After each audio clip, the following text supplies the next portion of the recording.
Amigo mío, acompáñame a una tierra herida, una tierra que había olvidado el sonido de la risa y la abundancia. Por 7 largos años, la sombra de Madián se había extendido sobre Israel como una plaga voraz, un manto oscuro que ahogaba la luz y la esperanza en cada rincón. Los campos, antes dorados por el trigo y verdes por la vid, ahora yacían secos y polvorientos, testigos silenciosos del saqueo constante. Las colinas, que debían resonar con el balido de los rebaños, solo devolvían el eco de un silencio sepulcral. Cada amanecer no traía la promesa de un nuevo día, sino la certeza renovada del miedo, una ansiedad que se respiraba en el aire mismo, tan densa y opresiva como el calor del desierto que traía consigo a sus implacables opresores. El pueblo de Dios se había convertido en una nación de fugitivos en su propia patria, buscando refugio en las entrañas de la tierra como si fueran criaturas de la noche.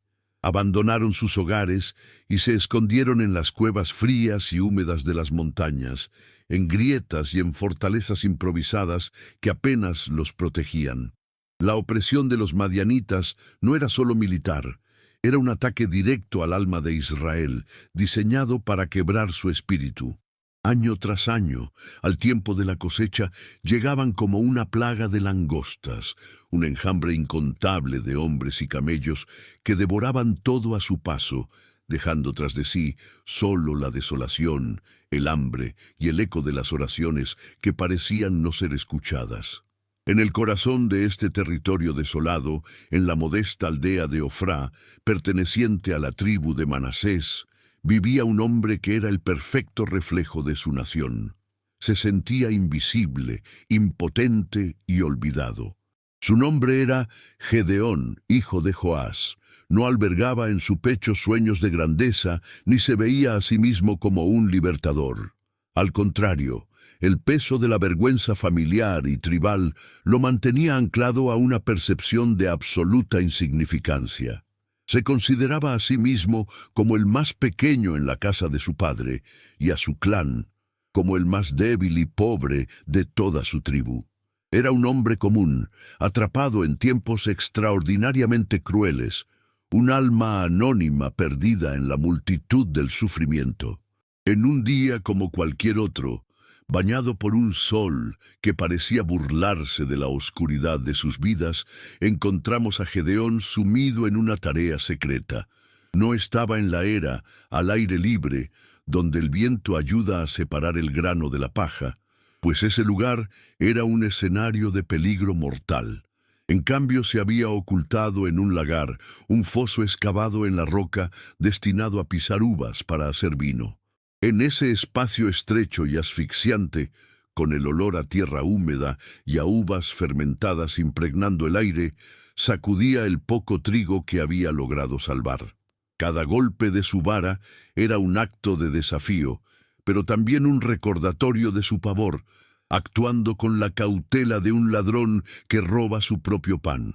Mientras su cuerpo trabajaba y su mente montaba guardia, inmerso en el ritmo monótono y tenso de su labor clandestina, una presencia interrumpió su soledad. No fue un ruido de soldados, ni el sonido de cascos de camellos lo que lo alertó, sino una quietud repentina, una alteración en la atmósfera del lugar. Al levantar la vista, vio a un hombre sentado bajo el roble cercano, una figura que irradiaba una calma y una autoridad que no encajaban en ese mundo de miedo. No parecía un viajero perdido ni un espía madianita.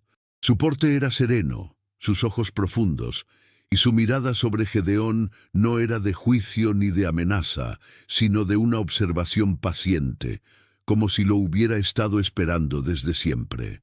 Fue entonces cuando el extraño rompió el silencio, y sus palabras no fueron un saludo común, sino una declaración que cayó sobre Gedeón con el peso de una ironía aplastante. Con una voz firme y clara que resonó en el reducido espacio del lagar, el hombre dijo: «El Señor está contigo, valiente guerrero». Esas palabras debieron sentirse como brasas encendidas en la piel de Gedeón. Valiente, él, que se escondía como un animal asustado para proteger un puñado de grano. Guerrero, él, que nunca había empuñado una espada en batalla y cuyo único enemigo era el sonido del viento. La salutación no fue un halago, fue un espejo que le devolvía una imagen que no podía reconocer. Un ideal que parecía una cruel burla de su patética realidad. Una mezcla de amargura, dolor y confusión brotó del corazón de Gedeón, y su respuesta no fue una simple pregunta, sino el desahogo de un alma que ha soportado demasiado en silencio.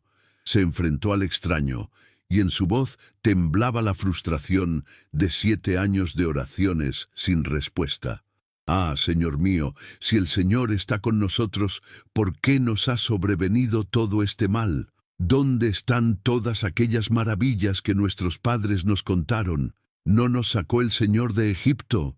Era un torrente de reproches, la voz de un hijo que se siente abandonado, que desempolva las viejas promesas divinas solo para restregarlas contra la insoportable aspereza de su presente.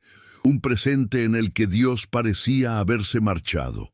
La respuesta del mensajero celestial no se detuvo en las heridas del pasado ni en las quejas del presente.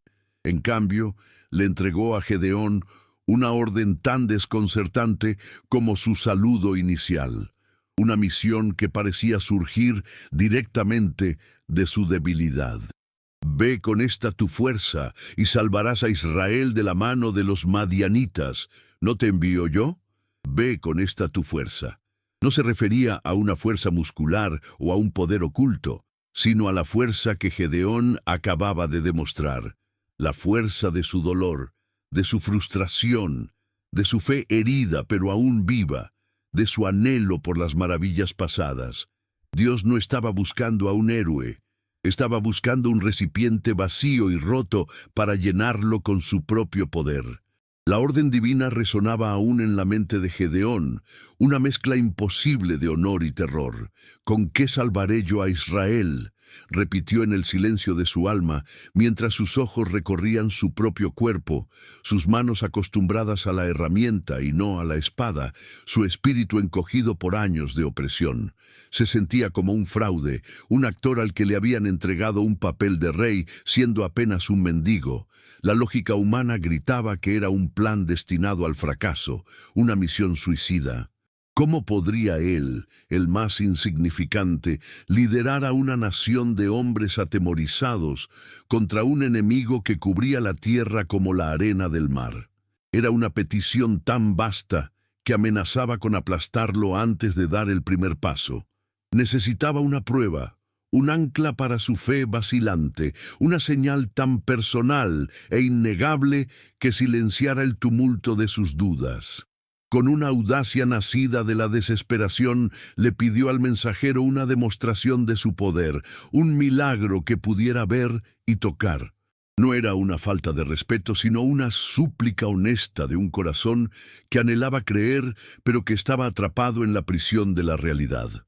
Mientras el ángel esperaba con paciencia infinita, Gedeón se apresuró a preparar una ofrenda digna, un cabrito y panes sin levadura, los mejores manjares que su pobreza podía ofrecer. Cada movimiento estaba cargado de una tensión ceremonial. Era su forma de materializar su esperanza. Colocó la carne y los panes sobre la superficie fría de una roca cercana, transformando una piedra común en un altar improvisado. El aire se llenó de una expectación sagrada. Gedeón dio un paso atrás, conteniendo la respiración, con los ojos fijos en la figura celestial. ¿Qué ocurriría? ¿Aceptaría Dios su humilde ofrenda? En ese momento no era solo comida sobre una roca, era su fe puesta a prueba, su futuro y el de su pueblo pendiendo de un hilo. El silencio se hizo profundo, un lienzo en blanco sobre el cual Dios estaba a punto de pintar con fuego, demostrando que Él puede usar lo más terrenal para manifestar lo más divino y glorioso.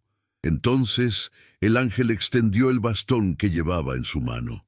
Con un gesto sereno y deliberado, tocó la ofrenda.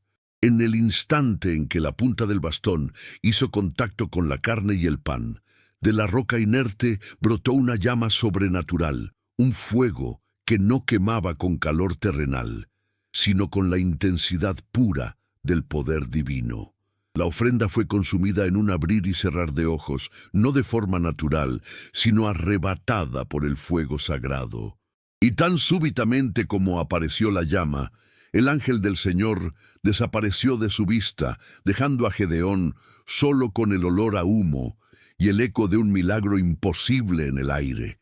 El miedo que antes sentía se transformó en un pavor reverencial que lo hizo caer de rodillas. Le temblaban las piernas y su corazón latía con una fuerza desbocada. Acababa de comprender que no había hablado con un simple mensajero, sino que había estado en la presencia misma de lo sagrado.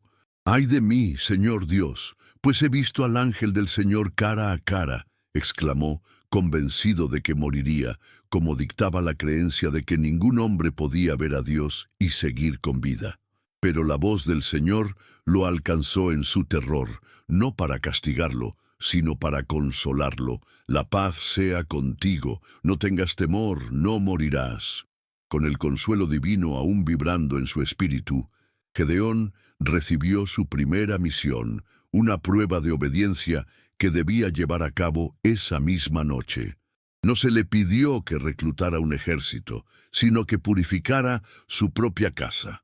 Dios le ordenó derribar el altar de Baal que su padre, Joás, había construido, y cortar la imagen de acera que estaba junto a él. Era una confrontación directa con la raíz espiritual del sufrimiento de Israel, la idolatría. Debía empezar la liberación de su pueblo, destruyendo los dioses falsos que habitaban en su propio patio trasero. Una tarea peligrosa que lo pondría en contra de su familia y sus vecinos. El temor a la reacción de su familia y de los hombres de la ciudad todavía era una fuerza poderosa en él. Por eso, Gedeón no se atrevió a cumplir la orden a la luz del día. Esperó a que la noche extendiera su manto protector y, acompañado por 10 de sus siervos más leales, se movió en las sombras. El sonido de la demolición del altar de piedra y el hacha cortando la madera del ídolo debieron ser como truenos en el silencio nocturno. Cada golpe era un acto de fe y de rebeldía. Una declaración de guerra no contra Madián, sino contra los poderes espirituales que mantenían a su pueblo en cautiverio. Trabajaron con urgencia, sabiendo que el amanecer traería consecuencias. Al despertar, la ciudad de Ofrá entró en ebullición. El altar profanado y el ídolo destruido eran un sacrilegio a sus ojos. La investigación fue rápida, y la culpa recayó sobre Gedeón. Una turba enfurecida se presentó ante la casa de Joás, exigiendo la vida de su hijo para vengar el honor de su Dios. «¡Saca a tu hijo para que muera!», gritaban. Pero en ese momento crítico, su padre, Joás, se irguió con una lógica inesperada y desafiante, protegiendo a su hijo. «¿Lucharán ustedes por Baal? Si es un Dios, que luche por sí mismo, ya que alguien ha derribado su altar». Sus palabras silenciaron a la multitud, y Gedeón fue salvado. Pero su vida anónima había terminado para siempre. Ahora, Gedeón ya no era un desconocido. Su acto de desafío lo había convertido en una figura pública, un pararrayos para las esperanzas y los temores de su pueblo. Impulsado por el Espíritu de Dios que vino sobre él, tocó el cuerno de guerra y su llamado resonó por las colinas de Manasés, Aser, Zabulón y Neftalí. Para su asombro, los hombres comenzaron a llegar. Un ejército, un verdadero ejército, se estaba formando a su alrededor. Pero mientras veía crecer el campamento, también veía en el valle cercano al enemigo una marea humana, los madianitas y amalequitas, incontables como langostas, su poderío visible y abrumador. La duda, ese viejo fantasma, volvió a susurrar en su corazón. El milagro del fuego en la roca parecía lejano. un recuerdo frente a la cruda realidad de la guerra que se avecinaba. ¿Era él realmente el elegido para esta tarea imposible? La responsabilidad pesaba sobre él como una montaña. Antes de guiar a miles de hombres a una muerte casi segura, necesitaba una confirmación más. Necesitaba una señal tan personal, tan íntima, que fuera como un secreto susurrado entre él y Dios. No podía permitirse el lujo de equivocarse, no cuando tantas vidas estaban en juego. Su fe, aunque encendida, era todavía una llama frágil que necesitaba ser protegida de los vientos de la incertidumbre. Fue entonces cuando se acercó a Dios, no con la arrogancia de un general, sino con la humildad de un siervo temeroso. Tomó un vellón de lana, un objeto ordinario y suave, y lo convirtió en el árbitro de su destino. Su petición fue de una especificidad asombrosa, diseñada para eliminar cualquier posibilidad de coincidencia. «Yo pondré este vellón de lana en la era», le dijo a Dios, «y si el rocío cae solamente sobre el vellón, quedando seca toda la tierra alrededor, entonces sabré que por mi mano salvarás a Israel, como has dicho».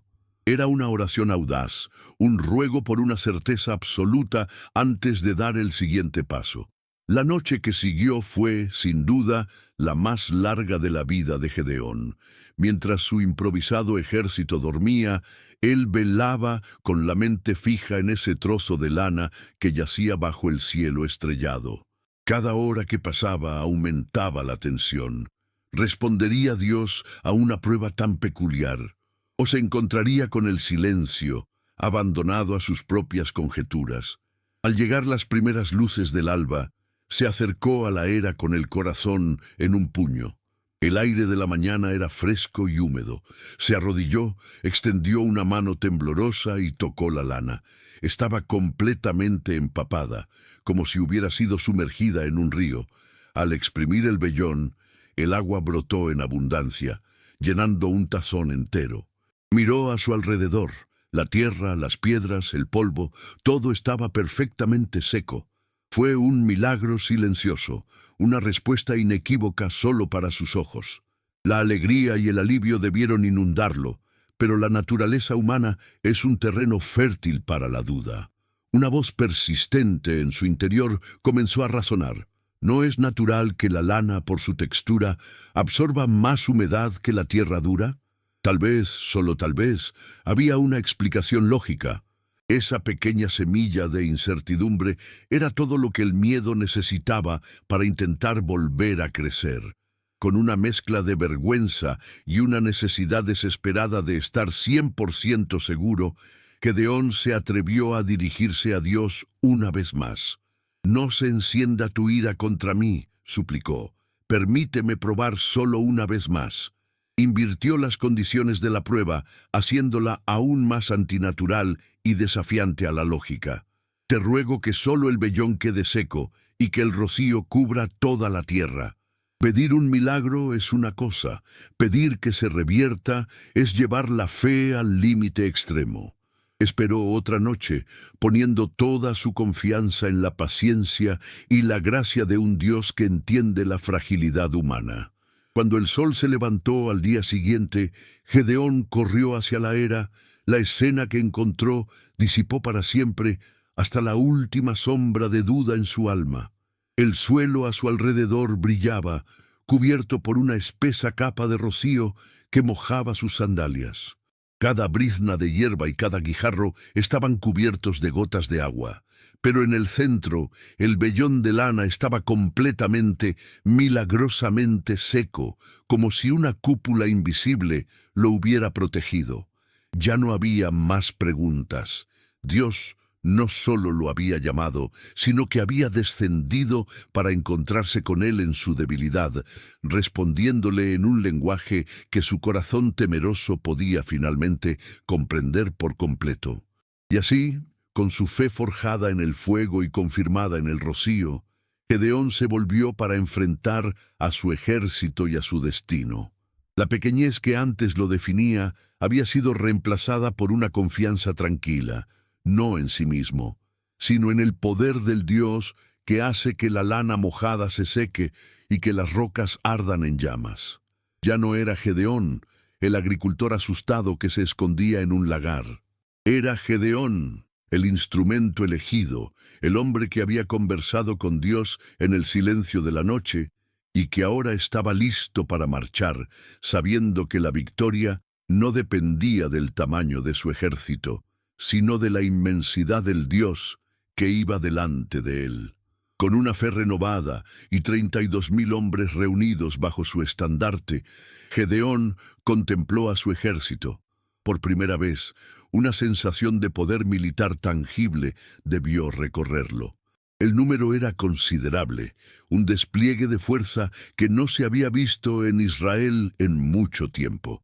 Frente al vasto campamento enemigo, la tarea seguía siendo monumental, pero con tantos guerreros a su lado, la esperanza de una victoria por medios convencionales parecía al menos posible. Esta confianza, sin embargo, era precisamente lo que Dios quería desmantelar. Él no comparte su gloria, y la salvación de Israel no sería un monumento a la fuerza humana, sino a la intervención divina. Fue entonces cuando la voz de Dios resonó de nuevo, no con palabras de aliento sobre la batalla, sino con una orden que parecía una locura estratégica. El pueblo que está contigo es demasiado numeroso para que yo entregue a los madianitas en su mano. Dios explicó su razón, una que golpea el corazón del orgullo humano. No sea que Israel se jacte contra mí, diciendo, mi propia fuerza me ha salvado. Gedeón debió quedar atónito. ¿Demasiado numeroso? ¿Cómo podría ser eso posible frente a un enemigo que los superaba en número de manera tan aplastante? Se le estaba pidiendo que debilitara voluntariamente su única ventaja aparente. La primera instrucción fue un golpe devastador para la moral. Debía anunciar a todo el ejército, quien tenga miedo y tiemble, que se levante y se vaya. Era una invitación a la deserción, una orden que iba en contra de todo instinto de liderazgo militar. Con el corazón encogido, Gedeón obedeció y observó con incredulidad cómo la mayoría de su ejército le daba la espalda. 22.000 hombres, cuyas caras momentos antes reflejaban una determinación frágil, ahora se marchaban, eligiendo la seguridad de sus hogares sobre la incertidumbre de la batalla. El campamento se vació drásticamente, dejando un silencio inquietante y solo 10.000 hombres a su lado. El peso de la misión se multiplicó sobre los hombros de Gedeón. 10.000 hombres todavía era una fuerza, pero la confianza que había sentido se había evaporado con los 22.000 que se fueron. Justo cuando intentaba asimilar esta nueva y precaria realidad, antes de que pudiera reorganizar a sus tropas restantes, Dios volvió a hablar, y sus palabras fueron aún más desconcertantes. Todavía el pueblo es demasiado numeroso. ¿Demasiado numeroso? Gedeón debió mirar a sus 10.000 hombres y luego al valle lleno de enemigos, tratando de comprender la lógica divina. Estaba siendo despojado de toda seguridad terrenal, capa por capa. La siguiente prueba fue aún más extraña. Un método de selección que no tenía nada que ver con la habilidad marcial. Dios le ordenó llevar a los hombres al arroyo para que bebieran agua. Allí debía observar atentamente su comportamiento. La gran mayoría, ansiosa por saciar su sed, se arrodilló sin cuidado, hundiendo sus rostros directamente en el agua, volviéndose vulnerables. Pero un pequeño grupo, apenas un puñado en comparación, se mantuvo alerta. Se agacharon y usando sus manos como cuencos, lamieron el agua como lo haría un perro, sin dejar de vigilar su entorno ni por un instante. Eran soldados que no bajaban la guardia ni en los momentos de necesidad. De los 10.000 hombres, solo 300 pasaron esta prueba insólita. Con estos 300 hombres que lamieron el agua os salvaré, y entregaré a los madianitas en tu mano, declaró el Señor. Gedeón quedó al mando de una tropa ridículamente pequeña, un grupo que no constituía un ejército, sino apenas una escolta. Cualquier esperanza de una victoria convencional se había desvanecido por completo. Ahora estaba solo con Dios y 300 hombres. Sabía, sin la menor duda, que si obtenían la victoria, sería un milagro tan puro e innegable como el vellón seco en medio del rocío. Y si la reducción del ejército fue desconcertante, la estrategia de batalla que Dios le reveló fue aún más surrealista. No se les pidió afilar espadas ni preparar escudos.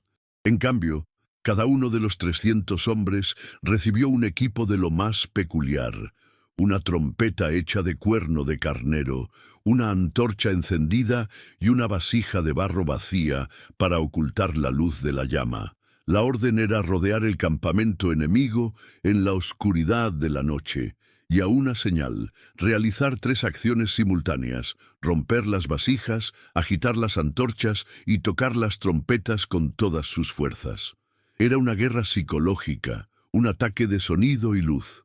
La victoria no vendría por la fuerza de las armas, sino por el poder del pánico y la confusión sembrados en el corazón del enemigo. Era una estrategia que exigía una obediencia ciega y una fe absoluta. Gedeón transmitió este plan a sus 300 hombres. Debieron mirarlo con asombro, preguntándose si su líder había perdido el juicio. Pero estos eran los hombres que no habían temblado, los que se habían mantenido alerta. Eran los elegidos. Y con una confianza forjada en las pruebas, se prepararon para seguir a Gedeón en la misión más extraña de la historia militar, armados solo con barro, fuego y el sonido de la fe. Bajo el manto de la noche más profunda, los 300 hombres de Gedeón se movieron con el sigilo de los depredadores. Se dividieron en 3 compañías, deslizándose por las laderas rocosas hasta ocupar sus posiciones estratégicas, formando un frágil anillo alrededor del gigantesco campamento madianita. Abajo, en el valle, miles de fuegos de campamento parpadeaban como estrellas caídas, cada uno marcando la tienda de un enemigo que dormía plácidamente, completamente ajeno a la tormenta que estaba a punto de desatarse sobre ellos. La tensión en el aire era palpable. Cada hombre sostenía su vasija, sintiendo el calor de la antorcha oculta en su interior, su corazón latiendo al unísono con una cuenta atrás silenciosa. Gedeón, desde su posición, dio la señal. En ese mismo instante, un sonido desgarrador rompió el silencio de la noche, el estruendo de 300 cántaros de barro haciéndose añicos contra el suelo. Fue un ruido seco, violento y coordinado que debió sonar como si el propio suelo se estuviera resquebrajando. Simultáneamente 300 llamas aparecieron de la nada en la oscuridad, rodeando por completo el campamento. Las antorchas, ahora liberadas, se agitaban furiosamente, creando un mar de luces danzantes que multiplicaba la ilusión de un ejército de proporciones titánicas que los había rodeado por sorpresa. Inmediatamente después del estruendo y la aparición de las luces, llegó el sonido. 300 cuernos de carnero sonaron a la vez, no en una melodía marcial, sino en una explosión discordante y ensordecedora, un grito de guerra prolongado que rebotaba en las montañas y se clavaba en los oídos de los hombres que despertaban. A este caos auditivo se unió el grito de los israelitas, una frase que era tanto una oración como una declaración de guerra. Por la espada del Señor y de Gedeón. El efecto combinado fue de un terror absoluto, una sobrecarga sensorial diseñada para quebrar la mente antes que el cuerpo.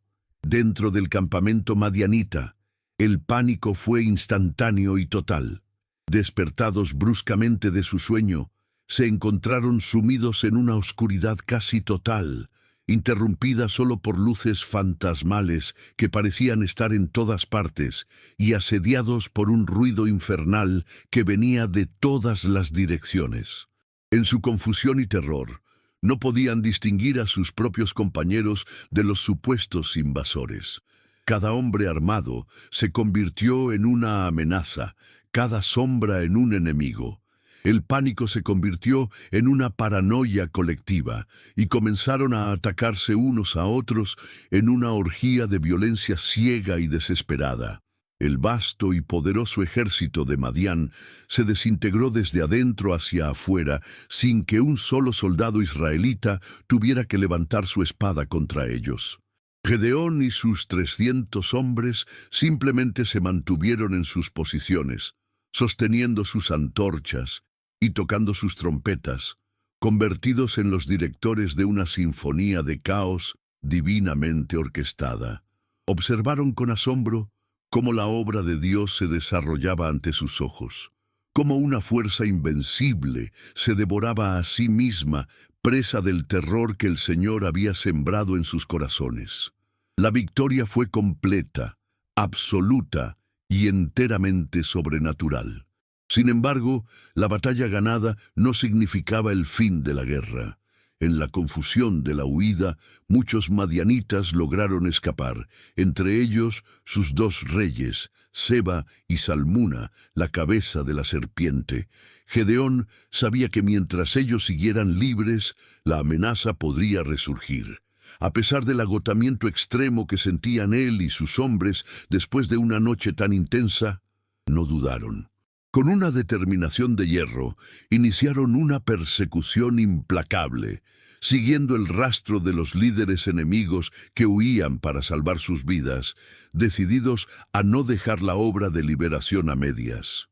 Durante la persecución, Gedeón y su pequeña tropa, ahora hambrientos y exhaustos, pasaron por las ciudades israelitas de Sucot y Peniel. Les pidió a sus líderes algo simple: pan y agua para sus hombres.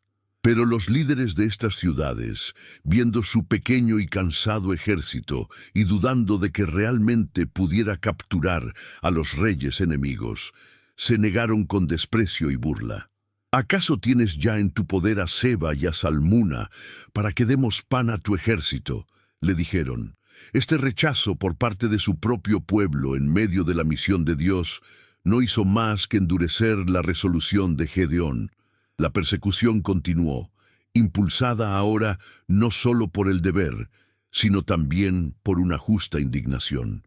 Finalmente, con una estrategia audaz, Gedeón y sus 300 fieles sorprendieron al campamento restante de los reyes enemigos, que se sentían seguros, y los capturaron. La amenaza madianita había sido erradicada de raíz. En su camino de regreso, Gedeón se detuvo en Sucot y Peniel, no para descansar, sino para impartir justicia. A los líderes incrédulos que se habían burlado de la obra de Dios y le habían negado su ayuda, les enseñó una dura lección sobre la fe y las consecuencias de ponerse del lado equivocado de una promesa divina.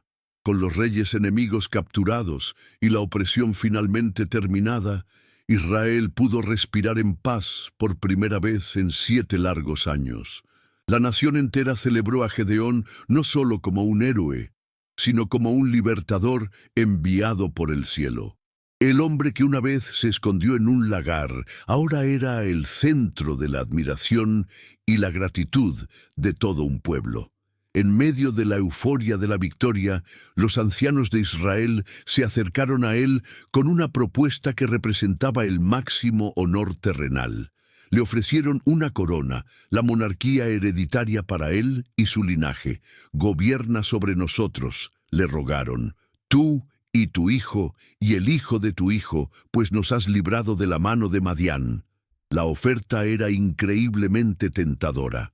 Le ofrecían poder, prestigio y una dinastía, la oportunidad de consolidar su legado para siempre. Y fue aquí, en este pináculo de la gloria humana, donde Gedeón tuvo su momento de mayor claridad espiritual y humildad. Rechazó la corona sin dudarlo. Miró a los líderes y al pueblo y les recordó la lección fundamental de su propia historia, una lección que él mismo había aprendido a un costo tan alto. Su respuesta fue una obra maestra de liderazgo teocrático. «No reinaré yo sobre vosotros, ni mi hijo os dominará.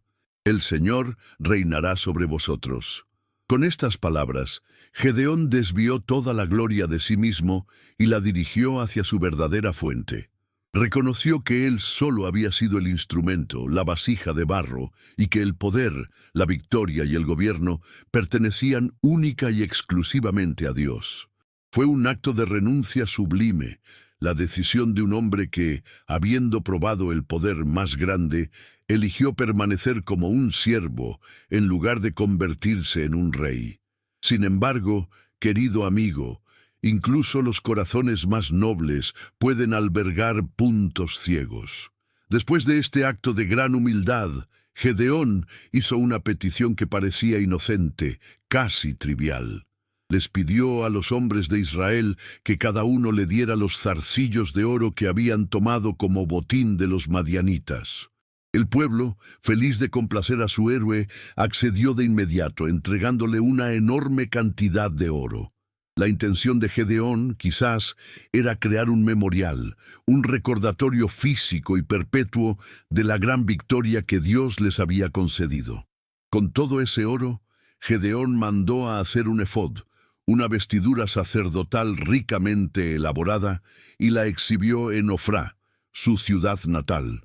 Pero el corazón humano es extrañamente propenso a la idolatría, a adorar la creación en lugar del Creador. Lo que comenzó como un símbolo de fe se convirtió en una trampa mortal. El brillante y tangible efod de oro se transformó en un objeto de culto. La gente de todo Israel comenzó a peregrinar a Ofrá no para adorar a Dios, sino para prostituirse espiritualmente ante el ídolo que el propio libertador había creado sin querer. Gedeón vivió muchos años más, y durante su vida, Israel disfrutó de 40 años de paz. Pero la semilla de la idolatría que él mismo había plantado comenzó a crecer en las sombras, envenenando silenciosamente el alma de la nación. A su muerte, la frágil fidelidad que había mantenido se desmoronó por completo. El pueblo se olvidó rápidamente del Dios que los había salvado y se volcó abiertamente a la adoración de los Baales, haciendo del efod de Gedeón el centro de su nueva religión apóstata. El legado del gran juez comenzó a agrietarse. La tragedia final del legado de Gedeón no fue la idolatría del pueblo, sino la ambición de su propia sangre. Tuvo 70 hijos, pero uno de ellos, Abimelec, hijo de una concubina, no heredó nada de la humildad de su padre. Consumido por la sed de poder que Gedeón había rechazado, Abimelec conspiró para tomar el trono por la fuerza. Con una crueldad inimaginable, cazó y asesinó a sus 70 hermanos sobre una misma piedra para eliminar a cualquier rival. Se proclamó rey, convirtiéndose en el tipo de tirano opresor que Gedeón había luchado por derrotar. Así, la paz ganada con fe y milagros se deshizo por la ambición y la violencia.